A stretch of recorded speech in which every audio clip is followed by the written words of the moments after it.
Kamu tahu kan Riza Khalid ini masih terus dicari gitu ya. Sampai-sampai kayak GPS saya nggak bisa nemuin gitu ya. Susah banget. Sebenarnya di mana Riza Khalid gitu ya. Berada di belahan bumi mana begitu ya. Nah ternyata. Mungkin di ini apa namanya yang samudra itu. Oh segitiga berbuda begitu ya. Bisa jadi karena nggak ada yang bisa nemuin. Di mana Riza Khalid gitu ya.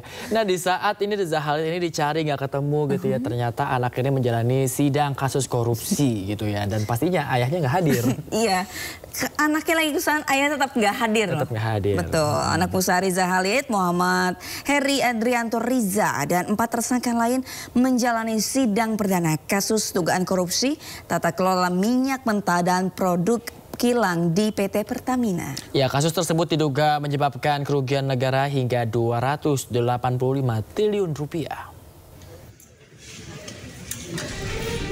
Anak pengusaha Riza Khalid sekaligus beneficial owner PT Navigator Katulistiwa Muhammad Heri Adrianto Riza tiba di Pengadilan Tipikor pada Pengadilan Negeri Jakarta Pusat Senin pagi.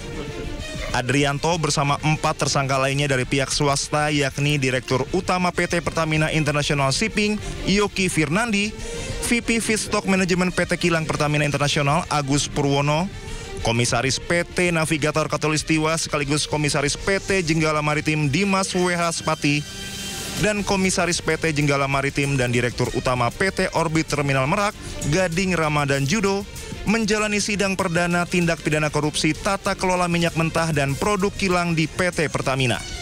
Sidang perdana ini beragendakan pembacaan dakwaan jaksa penuntut umum terkait tindak pidana korupsi yang diperbuat dan dilakukan para terdakwa di klaster swasta yang diduga menyebabkan kerugian negara mencapai 285 triliun rupiah. Kejaksaan Agung sudah menetapkan 18 tersangka dalam perkara ini. Dalam penyidikan Kejaksaan Agung, Adrianto bersama tersangka lainnya disebut telah melakukan pemufakatan jahat dalam kegiatan pengadaan impor minyak mentah oleh PT Kilang Pertamina Internasional dan produk kilang oleh PT Pertamina Patraniaga. Pemufakatan ini diwujudkan dengan mengatur proses pengadaan impor minyak mentah dan produk kilang yang seolah-olah dilaksanakan sesuai ketentuan. Salah satunya dengan pengondisian pemenangan broker yang telah ditentukan dan menyetujui pembelian dengan harga tinggi yang tidak memenuhi persyaratan. Tim Liputan Anyus melaporkan. Nah, sebelumnya Ditjen Imigrasi Kementerian IMIPAS telah mencabut paspor Riza Khalid. Pencabutan ini diharapkan bisa membuat tersangka dugaan korupsi tata kelola minyak ini dideportasi ke Indonesia.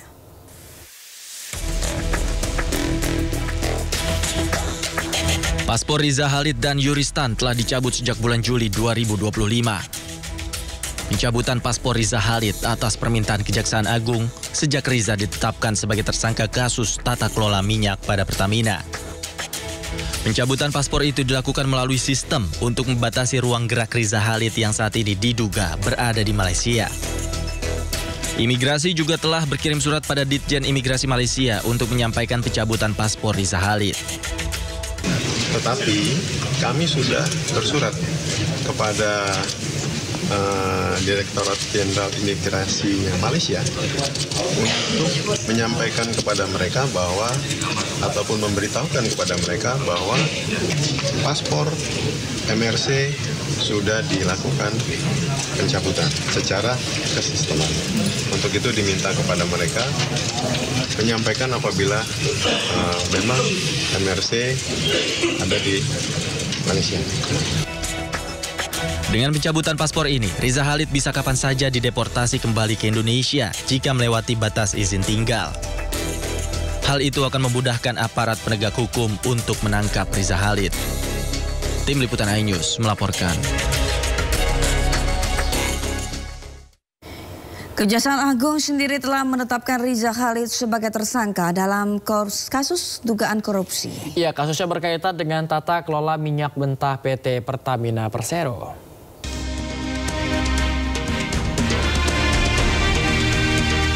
Kejaksaan Agung menetapkan Muhammad Riza Khalid sebagai tersangka dalam kasus dugaan korupsi. Kasusnya berkaitan dengan tata kelola minyak mentah PT Pertamina Persero dan kontraktor kontrak kerjasama selama periode 2018-2023. Kerugian negara diperkirakan mencapai 285 triliun rupiah.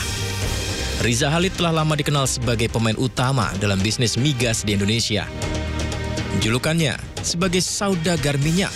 kerap melekat karena perannya signifikan dalam mengendalikan impor minyak untuk memenuhi kebutuhan energi nasional. Diperkirakan, nilai transaksi bisnis minyak yang dikelolanya mencapai 30 miliar dolar per tahun atau 450 triliun rupiah per tahun.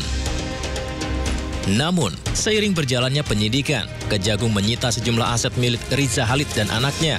Di Pulau Merak, Kota Cilegon, Banten, penyidik menyegel aset milik PT Orbit Terminal Merak yang mencakup seluas lahan 31.000 meter persegi serta lahan tambahan 190.000 meter persegi. Area terdiri dari 21 tangki penampungan minyak, 2 dermaga kapal, dan sebuah stasiun pengisian bahan bakar. Selain itu, rumah pribadi Riza Khalid di kawasan elit Jakarta juga turut digeledah. Jika memang telah menjadi tersangka, lantas kemana Riza Khalid sekarang? Kita beralih ke informasi lain, pemirsa. Pra-peradilan mantan Mendikbudristek Nadiem Makarim ditolak oleh Hakim Pengadilan Negeri Jakarta Selatan. Ya, Nadiem Makarim mengajukan pra-peradilan atas penetapannya sebagai tersangka kasus korupsi pengadaan laptop. Mengadili, 1. Menolak permohonan pra-peradilan pemohon, 2.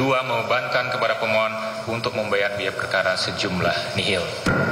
Demikianlah diputuskan pada hari Senin tanggal 13 Oktober 2025 oleh Ketua Darmawan SH, Hakim Pra-Peradilan pada Pengadilan Negeri Jakarta Selatan. Pra-peradilan mantan Mendikbudristek Nadiem Makarim ditolak Hakim Tunggal Pengadilan Negeri Jakarta Selatan. Sidang terkait sah atau tidaknya penetapan tersangka Nadiem Makarim dipimpin Hakim Tunggal Iketut Darpawan. Darpawan menilai penetapan tersangka terhadap Nadiem Makarim telah sesuai prosedur dan sah menurut hukum yang berlaku. Terkait penolakan pra-peradilan tersebut, kuasa hukum Nadiem menyebut pihak Nadiem akan mempersiapkan beberapa alat bukti yang bisa meringankan Nadiem di pokok perkara nanti. Sekali lagi bahwa proses peradilan ini baru membuktikan administrasi daripada penetapan tersangka, sebagaimana tadi juga sudah ditetapkan. Nah, dengan demikian maka kami sebagai penasihat hukum Pak Nadiem akan mempersiapkan ya alat-alat bukti yang tentunya akan memberikan pembuktian secara substansial nantinya di dalam pemeriksaan pokok perkara. Sementara itu, keluarga Nadiem Makarim yang hadir dalam sidang menyebut akan menjalani proses hukum yang berlaku meski mereka tahu Nadiem adalah pribadi yang jujur dalam pekerjaannya. Mesti ngomong apa saya? Hasil peradilan ini hasil keputusan ini tentu saja sangat menyedihkan, mematahkan hati kami sebagai orang tua Nadiem ya. Kami tahu bahwa anak kami adalah orang yang bersih, yang menjalankan seluruh pekerjaannya, karirnya itu dengan prinsip-prinsip itu. Seperti yang udah pernah saya katakan, dengan prinsip-prinsip moral dan kejujuran dan kebaikan yang teguh untuk nusa dan bangsa. Untuk nusa dan bangsa. Kita sedih dan nggak mengerti mengapa ini semua bisa terjadi. Tapi setelah mengatakan itu, ya udah, sekarang kita hadapi perjuangan ke depan yang pasti masih panjang, nggak mungkin panjang. Tapi saya tahu bahwa anak saya anak yang jujur dan dia akan berjuang dan dia akan mengungkapkan kejujurannya itu. Sebelumnya Nadiem Makarim ditetapkan sebagai tersangka dalam kasus pengadaan 1,2 juta unit laptop untuk sekolah dalam pendidikan berbasis daring ketika pandemi COVID-19 dengan anggaran mencapai 9,3 triliun rupiah pada tanggal 4 September 2025 lalu. Sebelum ditetapkan sebagai tersangka, Nadiem menjalani 2 kali pemeriksaan oleh penyidik Jaksa Agung Muda Tindak Pidana Khusus pada tanggal 23 Juni 2025 dan 15 Juni 2025. Dalam kasus ini, Kejagung sudah menetapkan 5 tersangka termasuk Nadiem yang menyebabkan kerugian negara hingga 1,98 triliun rupiah. Dari Jakarta, Nata Arman, M. Hoirin, Rizky Solehudin, iNews melaporkan.